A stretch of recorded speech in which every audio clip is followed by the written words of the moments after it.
Saatnya ngopi bareng, namun sebelumnya jangan lupa like, subscribe, dan tekan tombol notifikasinya. Serta bagikan kepada yang lain.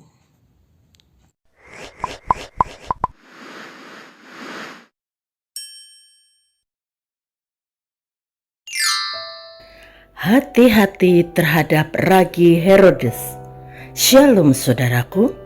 Markus 8 ayat yang ke-15. Lalu Tuhan Yesus memperingatkan mereka, katanya, berjaga-jagalah dan awaslah terhadap ragi orang Farisi dan ragi Herodes. Dengan menyebut ragi Herodes, Tuhan Yesus bermaksud supaya para muridnya tidak mengikuti jejak buruk dari Raja Herodes. Herodes menggambarkan seorang manusia yang begitu berambisi dan menggunakan kekuasaannya menghalalkan segala cara untuk mendapatkan apa yang dia inginkan. Dalam Alkitab, nama Herodes muncul ketika para Majus datang mencari bayi Tuhan Yesus, raja orang Yahudi yang baru lahir.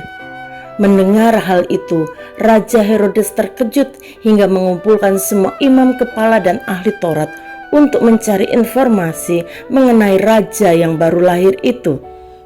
Dan kemudian Raja Herodes berkata kepada para Majus itu untuk memberikan kabar mengenai bayi itu karena ia juga akan datang untuk menyembahnya. Namun di balik kata-katanya itu ada niat yang jahat. Raja orang Yahudi adalah gelar yang diberikan kepada Raja Herodes oleh Senat Romawi, dan dia tidak ingin ada orang lain menggeserkan dirinya menjadi raja orang Yahudi. Karena para Majus diperingatkan dalam mimpi supaya jangan kembali kepada Herodes, maka mereka pulang ke negerinya melalui jalan lain. Karena para Majus tidak datang juga, maka Herodes begitu marah dan memerintahkan pasukannya untuk membunuh semua anak di Bethlehem dan sekitarnya, yaitu anak-anak yang berumur 2 tahun ke bawah. Karena ambisinya, maka ada begitu banyak anak yang menjadi korban dan ibu-ibu yang menangis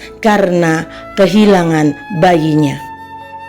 Kekejaman Herodes nampak juga dalam peristiwa ketika dia menangkap Yohanes Pembaptis, membelenggunya dan memenjarakannya karena Yohanes Pembaptis pernah menegur Herodes karena Herodes telah mengambil Herodias, istri Filipus saudaranya. Herodes ingin membunuh Yohanes Pembaptis, namun ia takut kepada orang banyak yang memandang Yohanes Pembaptis sebagai nabi. Pada hari ulang tahun Herodes, menarilah anak perempuan Herodias di tengah-tengah mereka dan menyukakan hati Herodes, sehingga Herodes bersumpah akan memberikan kepadanya apa saja yang dimintanya. Setelah dihasut oleh ibunya, anak perempuan itu berkata, berikanlah aku di sini kepala Yohanes Pembaptis di sebuah talam. Mendengar permintaan itu, hati Herodes menjadi sedih. Tetapi karena sumpahnya dan karena ada banyak tamu yang mendengarnya, maka diperintahkannya orang untuk memenggal kepala Yohanes Pembaptis di penjara dan diletakkan di atas sebuah talam, lalu diberikan kepada gadis itu dan ia membawanya kepada ibunya. Ragi Herodes menyebabkan terjadinya pembusukan yang mengembang dalam kehidupan orang-orang terdekat dari Raja Herodes pada masa itu. Orang-orang terdekat Raja Herodes disebut sebagai Herodian alias orang-orangnya Herodes. Mereka ini menunjukkan sikap yang tidak bersahabat kepada Tuhan Yesus, bahkan memusuhinya. Kaum Herodian hidup berkiblat pada Raja Herodes. Mereka terus mencari muka terhadap Herodes, menjilat agar bisa mendapatkan jabatan, pangkat, atau hormat sebagai orangnya Herodes.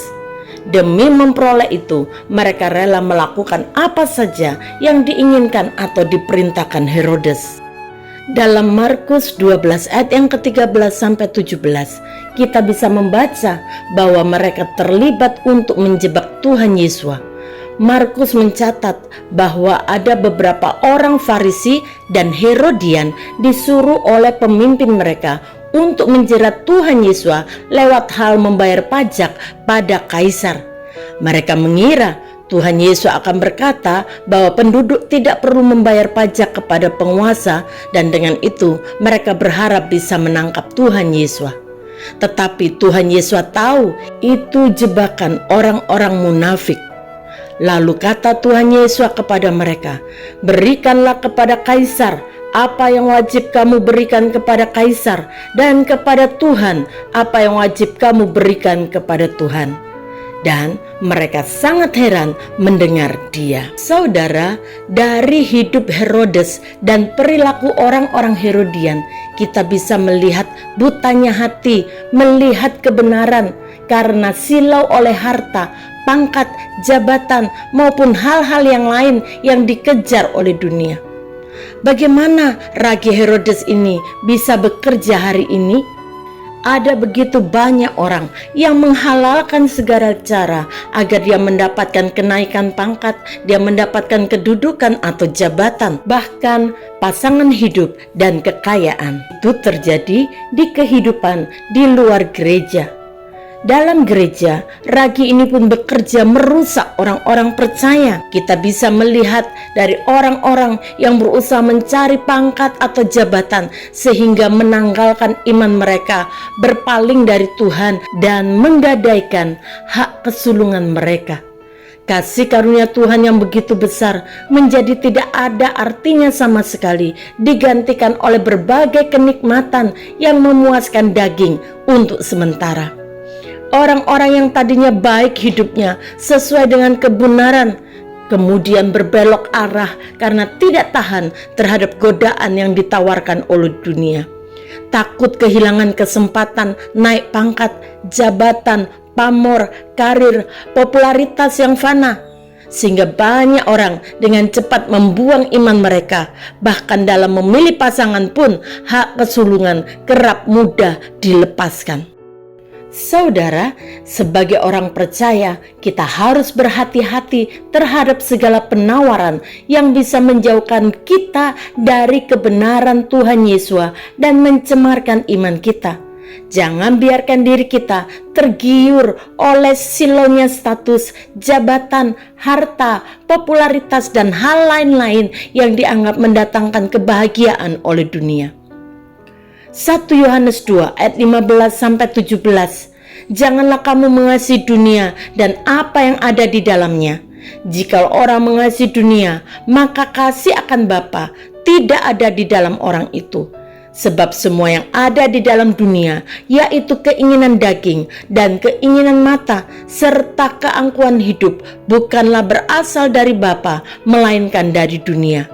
Dan dunia ini sedang lenyap dengan keinginannya, tetapi orang yang melakukan kehendak Tuhan tetap hidup selama-lamanya. Bapa, kami bersyukur kepadamu untuk kasih dan kemurahan-Mu yang Engkau nyatakan dalam kehidupan kami. Engkau terus memperingatkan kami agar kami hidup sesuai dengan kehendak Tuhan. Tolong kami untuk menjaga hati dan pikiran kami, supaya kami tidak silau dengan apa yang dianggap oleh dunia sebagai sebuah kenyamanan. Kami mau mengarahkan hidup kami kepada kebenaran firman-Mu dan melihat bahwa kehidupan kami cukup karena Tuhan sudah memberkati kami. Kami mau terus berpegang teguh dalam iman pengharapan dan kasih kami kepada Tuhan. Di dalam nama Tuhan Yesus kami berdoa. Haleluya. Amin. Ingat, jaga mata hati dan pikiran kita untuk tetap tertuju pada Tuhan Yesus dan tidak menjadi buta seperti orang-orang Herodian. Tuhan Yesus memberkati.